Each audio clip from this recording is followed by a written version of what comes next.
ดินของน้องแต้ว่ะนี่เด้อคันของข่อยเด้อข่อยสิบอกว่าตรงๆเลยแต่กี้เนาะน้องกระแตยังบ่ได้มาเนาะน้องกระแตมาอยู่น้ำผัวคันว่าเป็นดินข่อยเองเป็นเพื่อนข่อยเองข่อยให้มาเฮ็ดให้ยายแก้วแล้วเพราะว่าข่อยสงสารเราอยู่ตู่แต่กี้ค่ะแต่ย้อนมันบ่เป็นของข่อยแล้วมันเฮ็ดยังบ่ได้ได้แต่มองว่าได้แต่เนมเบิ่งเฮ็ดยังบ่ได้คันถ้าว่ามีผู้ชื่อแต่ตอนนี้ยังบ่มีผู้ชื่อก็ให้ลูกนอนคือเก่า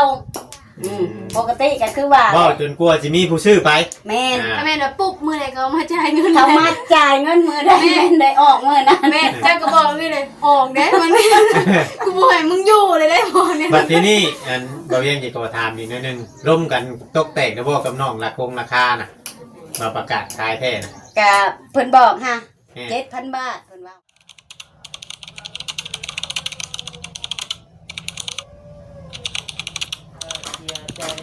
นั่นแหละจะน้อยปัดFC ปัดว่าสนางปัดจะขายปัดคือว่าบอกปุ๊บปั๊บแล้วขายโลดนะบ่ขายแต่หึงคือบ่ขายแต่หึงแต่พอว่าเพิ่นเจ้าขายแต่หึงแล้วนี่ก็บ่เชื่อแล้วให้ถามน้องกระแตเองจากปากน้องกระแตให้น้องกระแตเล่าว่าแต่มื้อข่อยซื้อมันเป็นเงินข่อยหรือเป็นเงินน้องสาวก็คือว่าลูกเพิ่นฮู้จะห้ามฮู้นำกันเนาะว่าน้องแต้ตื่นกล้องพี่น้องไงโอ้ยกันตื่นด้วยกันจิบายก่อนกินมางูเห่ากำลังไปได้ดีให้น้องเพิ่นเล่าอีกก่อนยังไม่จะให้น้องแต่อธิบายให้ FC เพิ่นเข้าใจแล้วจน FC เพิ่นโจมตีทั้งแม่นาง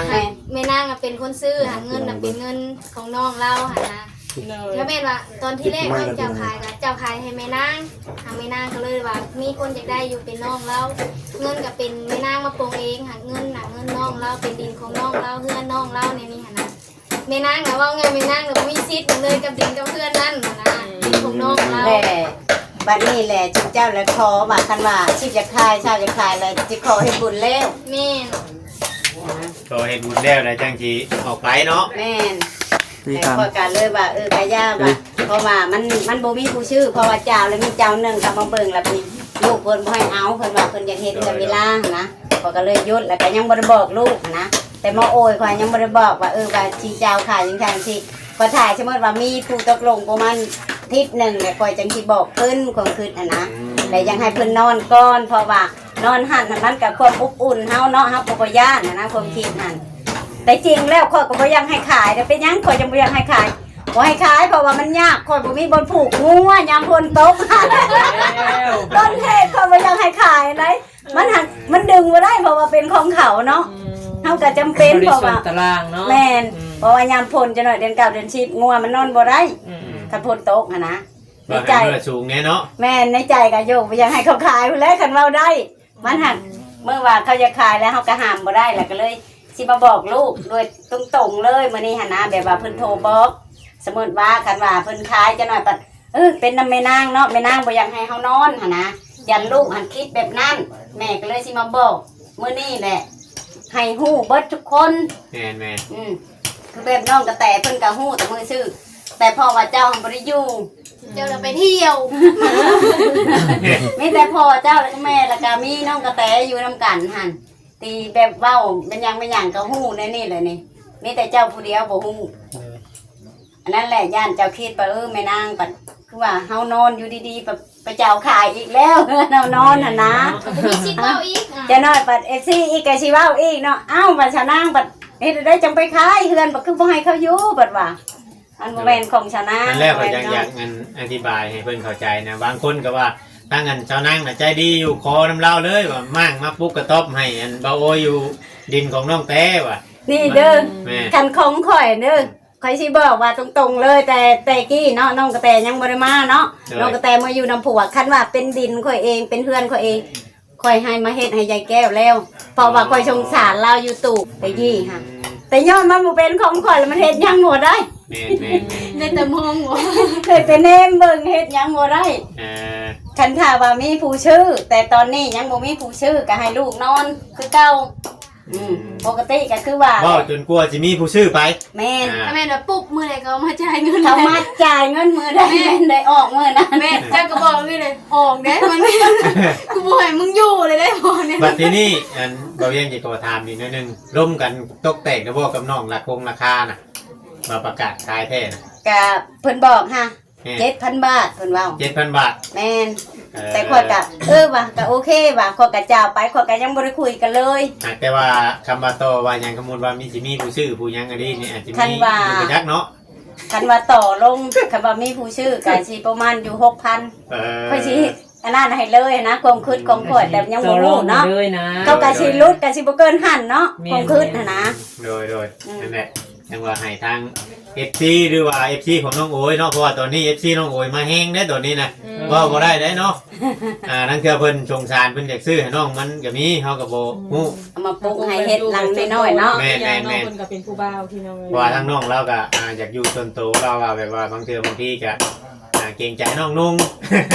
บางทีปัดแม่นปัดน้องนุ่งอยู่กับแม่นอยู่ดอกเป็นเฮาปัดอยากอยู่ผู้เดียวเนาะแบบเฮ็ดอยู่เฮ็ดกินแต่บัดบ่อยู่บ่นอนแล้วนอนผู้เดียวหั่นนะ โดย ว่าง่ายๆก็บ่แน่บางทีก็คันว่าแนวใดก็คือบอกนั่นแหละบ่มีผู้ชื่อก็คือว่าให้ลูกนอนต่อไป ยังอยู่ต่อได้เนาะ แม่นถ้าว่ามีผู้ชื่อมือใดปุ๊บมือใดก็แม่นว่าลูกเอ้ยมื้อนี้ละคนเครื่องไปเด้อเขาชื่อเลยเด้อก็คือไว้ซี่แหละเนาะเฮาก็แจ้งล่วงหน้าแล้วแต่ก่อนหน้านี้ก็ยังบ่เคยบอกลูกจักเทื่อดอก เป็นได้น้องโอยความรู้สึกหลังจากแม่มาเล่าให้ฟังแบบนี้แล้ว เป็นอะไรโถดิเป็นยัง สิชิวว่า ยันว่าเครียดให้แม่นางเลยนี่ บอกว่าไม่เครียดเลย บ่ได้ให้เครียดให้ยังให้การเด้อให้เข้าใจกันเด้อให้เข้าใจทั้งนี้นางนี่เพราะว่าเรากับมันเป็นดินของน้องเราเป็นเพื่อนของน้องเรามันโมเมนต์เพื่อนเรานะ ผมเคยเครียดได้ผมจะเถื่อนนะ โมเมนต์ทับไรใส่นี้เลย โมเมนต์อยากเป็นลูกเคยว่าเลยอย่าเขินสิจะมาจับกันนี่ฉันนะโอ้ยบ่ได้ เดี๋ยวบ่เป็นได้คืนนี่ก็ไปฉลาดแมงขนุนให้แม่เฒ่าอีก คุณรับเปิดเผย ความลับเปิดเผยไม่ทำหนังถามไม่เท่าไปเอาแต่การเมนจีไปบอกไปเอาแม่งขนมโอ้ ว่านี่เนาะ เพราะปัจจุบันว่าไปก้านนิ่งขนมนี่ผู้สาวไปนั่ม เช้ามวยแล้ว เนาะ ก็แนวได้ติดแนวนาไม่เท่าว่าเนาะติดไม่เท่าเองดีแล้วอ่ะ ยันยิ้มบ่ปีเด้อ เท่าให้ไม่เท่าแบบดีนี่เนาะได้ผัวนี่เลยเนี่ยมีผู้ชายเนาะเวียกงานอะไรมีผู้ชายส่วนสู้นะผู้ชายเวียกงาน ปีนี้เพลงหน้ารู้ไหม จ้ายังบ่ฮู้นี่แหละก็คือว่ามาเว้าให้ FC เข้าใจเบิดทุกคู่ทุกคนเนาะเบิดทุกๆช่องเลย เลย ว่าจะน้อยปานอ้าวว่าสิมาดราม่าชาวนางว่าชาวนางจังซั่นจังซี่ต้องให้คิดแบบเข้าใจนำชาวนางในเด้อพ่อแม่พี่น้องเบิดทุกคนเนาะก็คือว่าน้องกระแตกับชาวนางฮู้จักในระยะ2คนแล้วก็กับพ่อเพิ่นแต่ผู้นี้แหละบ่ฮู้ว่ามันเป็นอะไรมันเป็นดินไผ่นะแต่ความสัญญากันว่ามันเป็นอะไรก็คือว่าจะเพิ่นเว้ากันว่าขอเฮ็ดบุญแล้วแล้วจังสิออกไปจากหั่น เลย เพราะว่าบ้านนี้แหละกับข้าวน้องกระแตทั้งพ่อเพิ่นก็ได้ออกอันนี้แต่มาโอยเพิ่นมาเพิ่นบ่ฮู้เนาะเพิ่นก็นอนคือเก่าเฮาก็บ่เคยว่าหยังให้ถามลูกเลยบ่เคยเว้าว่าอย่านอนจังซั่นจังซี่เฮ้ยังบ่เคยบอกหักเท่าแต่ว่าเฮาเจ้าขายเฮาเจ้าแท้แต่ยังบ่มีผู้ชื่อเพราะว่าเขาสั่งให้ขายกันถ้าว่ามันมีผู้ชื่อแล้วเฮาจังสิบอกควบคืนหั้นนะแต่อันนี้มันบ่มีผู้ชื่อเฮาก็กะยามันว่ากะยาป้าให้เพิ่นนอนอยู่หั่นแล้วว่าคันถ้ามีผู้ชื่อผู้ใดจังสิบอกเพิ่นคงคือคงโคตรกัน ยกตัวอย่างไปว่าถ้าว่านางประกาศขายที่แหล่มีรักผู้ใหญ่อยากซื้อให้บ่าวโอยมาปลูกกระท่อมอยู่บ้านน้องแต่ก็ได้เนาะ ก็แล้วแต่เนาะ เพราะว่าเพิ่นอยากขายอยู่แล้วเฮาก็คือว่าแหละค่อยหันอยากหามแต่มันหามบ่ได้เนาะ ในทางผู้รักผู้ใหญ่เจ้าได้จะน้องแต่เพิ่นอนุญาตบ่ให้บ่าวโอยมาอยู่ มาอยู่ดินนี่ สม นะ มุติว่ามาปลูกกระท่อม อยู่ได้ แบบบ่ได้ขึ้นอยู่นํเจ้าแบบว่าปุ๊บอยู่ซื่อๆนะ อยู่ได้อย่าขึ้นมาอยู่ก็อยู่ได้คะแนนบ่ให้ถืออีหยังการหายอย่าพิษอย่าเร็วกัน ต้องปองดองกันเนาะ แม่น บ่ให้กัน เนาะ มันก็คนเนาะมันต้องมีบานให้บานหยังแน่นะ แม่ คนเฮาต้องเชื่อแนวไรเฮ็ดบ่ถึกก็มันก็ให้ได้บ่ถึกก็สิให้ปล่อยผ่านไปเด้อมันเป็นไปบ่ได้ แม่ ผัวกับเมียก็ยังมีบาดพิษกันได้จ้ะ แม่ อ่า กันลูกกับแม่ก็ยังมีแนวพิษเนาะ แม่นถ้าว่าน้องเฮ็ดพิษก็ให้อ้ายบอกถ้าอ้ายเฮ็ดพิษก็ให้น้องบอกแต่ว่าต้องเอาความดีใส่กันไว้นำนะ แม่แบบบ่ให้ใส่อารมณ์แบบให้คิดก่อนเว้า แต่ละคนแบบเฮาสิใส่อารมณ์ใส่กันมันก็เนาะมันเป็นกันแบบเจ้าก็อยากให้พ่อก็อยากให้แม่นล่ะว่ามันก็ปะทะกันแม่นล่ะว่า โดย เฮาต้องแบบใจเย็นๆเฮาจังมาคุยกันแบบเว้ากันดีๆก็ฉะนั้นแหละชะนางก็ได้แม่พี่น้องเนาะ ก็มาบอกลูกเพิ่นไว้สิแหละ โดยโดย แล้วแต่คำว่ามีผู้ใหญ่เพิ่นนั่นก็บอกทางชะนางก็สิได้โทรหาน้องอีกทีหนึงเพราะว่าเฮาสิตัดสินใจเลยว่าราคาชั้นนี้มันก็บ่ได้แม่นล่ะว่าสมมุติว่าเขาอยากได้ 7,000ค่อยไปขาย 6,000ค่อยสิหาเงินไม่ใช่ไปจกให้เขา มันก็เฮาก็ขึ้นไปหลายอย่างเฮาต้องโทรหาเพิ่นประชา ต้อง หา ถา เพิ่ ม น ก่อนเนาะ แม่นว่าชั้นนี้เจ้าสิขายบ่หรือว่าบางทีเขาว่าเขาบ่ขายแต่ยา ตอนนี้นั่นคือเขาเปลี่ยนใจอยากขายมันกลัวเก่าก็มีเนาะเฮาบ่ได้ถามเขาเด้ แม่น เราท่านได้ถามเขาได้แต่กี้แม่นยุเขาบอก7นั่นคือวันนี้เขาบอกขึ้นไปอีกก็มีเฮาบ่ได้จัก นั่นแหละเฮาก็บ่ฮู้คือกั กาน รบ่แม่ คั น น ของ ว่า เฮาเด้ โดยคันว่ามีแบบผู้ใหญ่มานั่นก็กับทั้งช่องไผกะยาก็มาบอกชะนางก่อนก็ได้ เพราะว่าเฮาสิได้โทรหาน้องเพราะว่า จังได้ลงกันอีกเทื่อนึง แม่น เนาะ เพราะว่าน้องเฮามันก็โทรยากเพราะว่าจักอยู่ใช้เพิ่นจังว่าแบบบ่ค่อยมีสัญญาณหั่นนะแบบเวียกเพิ่นน่ะแบบมันกลางคืนก็แบบว่าตี 1ตี 2แบบกลางเว้นนี่แฮงเต็กบริจัดโทรศัพท์เลย โดย แบบว่ามันติดต่อยากว่าง่ายๆซะเฮาต้องถามเบิ่งเพิ่นรายละเอียดเฮาก็ได้ ทางก็ง่วงนอนเลยบ้าน ฮะเออ เนาะ เนาะพี่น้องก็คือว่าทาง บ่ แม่ เข้า น้ำ ใจเนาะทาง FC หลายๆคนเนาะ โดยหรือว่าบ่โอ้ยให้ฮับฮู้ เรียบร้อยเนาะ พี่น้องเพื่อว่า ถื ให้ อ โอ้ย ว่า ฮับ บ่ ฮู้ มีปั เนาะ ญหาหยังกันเนาะถือว่าเข้าใจโดยดี ก็ เถ ได้ อะ เว เนาะ ลาเขาใจผิดแล้วเนาะว่าลองเรื่อยๆแล้วผัดบ่อยากให้อยู่เพื่อนอยู่ซ่านแบบเขาใจผิดไปตรงกลาง เปิดเผยความจริงอย่างจะแจ้งให้ทรา รั บบ ทราบเรียบร้อยเนาะบ่โอ้ย ว่า บ่ได้น้อยใจทางแม่นางติ เขาเข้าใจ เข้าใจกันติ เนาะ ดีแล้ว สามีเจ้าคนนึงคนได้นี่กันน้องเอ้ย แม่เฒ่าในอนาคต แม่เฒ่า เป็นสุนฟ้าสายพลาย ก็คือ หลาย พวก ด้าน เบี้ยไปงาน นั่ กัน น แหละครับ เนาะ บริ ก็ คือ ความคิดของเฮาเนาะถ้าสมมุติว่าคันว่าเฮาสิแบบบ่ดีต่อกันนะจะว่าบ่ ตี เฮา กัน เฮา เนาะ ชื่อปึ๊บเฮาบ่ให้อยู่กับชิดของเขาแม่นบ่ แม่แม่ สมมุติว่าน้องคอยว่าบ่ให้อยู่พวกก็ห้ามยังบ่ได้อันนี้น้องก็ว่าเจ้าขายก็เพราะว่าขวดก็บ่ได้ติดต่อหาเอาให้ลูกอยู่เพราะก็คิดว่าลูกมันยากบ่มีบุญอยู่เด้ค่ะเฮาก็ให้อยู่ไปถ้าว่าเฮาแบบเป็นคนจุกจิกไปโทรบอกน้องมันยังบ่หนีได้ยังอยู่นี่ สมมติว่านะสมมติว่าน้องเขาก็แบบให้หนีรถที่เฮ็ดได้นี่เขาก็ว่าน้องเขาก็ว่าดีอยู่เพิ่นก็บ่ได้ให้นะแต่แค่เพิ่นเจ้าขายชื่ออยู่นี่ก็อยู่บ่แม่นแต่ปีแล้วเนาะขายแต่ช่วงเดือนเนี่ย ใกล้แล้วก็จะฮอดแล้วเนาะ ได้ปีหนึ่งไปขายนะขายช่วงอันเข้าพรรษาได้เฮ็ดบุญบ่ได้เด้ ปีหนึงหรือบ่ ช่วงเข้าพรรษา ใกล้แล้วเนาะเกือบแล้วบ่ฮอดปีจะเกือบแล้วเนาะ 18นี่เนาะ เราคือว่าเข้าใจกันเดือด2กัน2พายเนาะ เราก็คือว่าบ่เครียดให้แม่นะ บอกให้ ก็ เครีย ต้ ด อง เครีย ต้ ด องเข้าใจกันเนาะ เนี่ย แต่ว่านี่แหละลูกเราบ่เคยเครียดไม่นั่งเครียดให้ลูกตลอดไปลูกไปลิ้นนั่งเหรอลูกไปลิ้นนุ่งหมวยให้นุ่งหมวยเขานอนมาได้นี่เลย โดย เสิร์ฟไว้เนาะเราบ่ได้เด้เสิร์ฟ เมื่อไรเด้อบัดนี้เด้อลูกเด้อ พอ เอาเมื่อวันเดียวกันนี่เนาะสบายดีนะสะเฮากันเนาะโดย เดี๋ยวแล้วก็ จบแล้วพี่น้องหรือว่าแจ้งให้ฮู้น้ำกันพี่น้อง เราสองกันสองพายเรานะถ้าถามมาทางนี้ก่อนเรา เบิ่งพลักยังไง แม่แต่เลยเนาะ ไปสิจ้ำต่อไปจบไปจ้ำต่อ รักยังไงเพราะว่ามีคนที่ถูกต้องบางทีเพิ่นอาจจะพิจารณา เดี๋ยวน้องจะว่าสิ่งมันเริ่ม โอเคบ่ไปโลด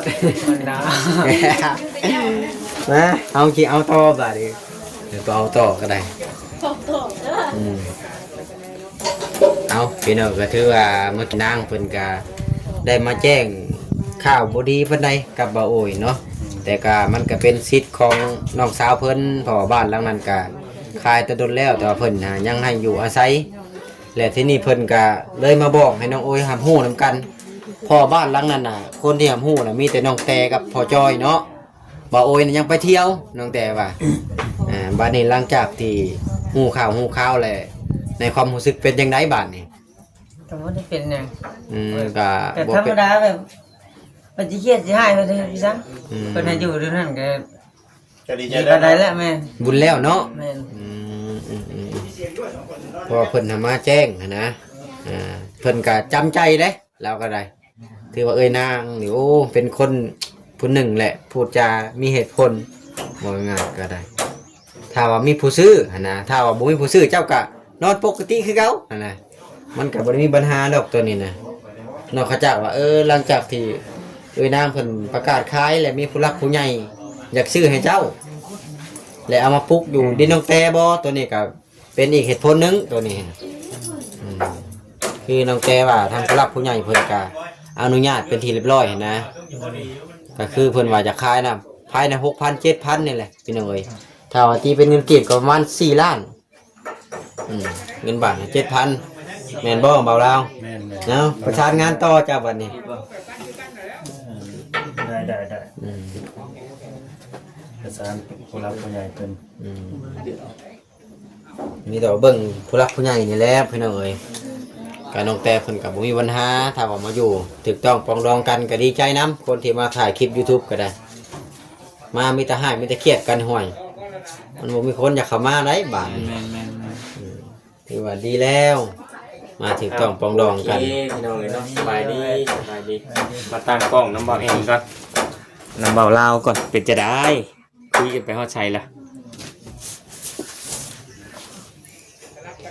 กล้องข่อยค้างฮักตีตัว EP ต่อเนาะ มาต่อ EP เป็นจะได้ทางบ่าวบอยบ่าวโอ้ยพี่น้องเขาพี่ว่าถึกว่าแปดกันได้ทางอันเวนางเพิ่นมาอธิบายบ่กินนี่โอ้อธิบายให้จ้าแจ้งเวนางรีบอธิบายด่วนโอ้ติดต่อสมมติว่ามีคนชื่อก็ต้องได้ง่ายออกมาดูได้นี่เนาะ ผมไปตกที่นั่งรับมือล่ะ อย่าเด้อโดยเอาสามีจบที่ ตกที่นั่งลำบาก ปะพี่น้องเนาะทำว่าก็มีแต่สิจบคลิปก่อนเดี๋ยวจะแจ้งปานไปสั่งบัดจะแจ้งปานกลางเว้นบัดแจ้งกลางปางบัดเนาะบ่เวียงเนาะ แข่งกันบ้าน chỉ chốt lấy khỏi bát thì này họ về làm về la là phô sầu khuôn là แล้วก็อธิบายยัน อธิบายแล้ว เข้าใจแล้วผิดเนาะ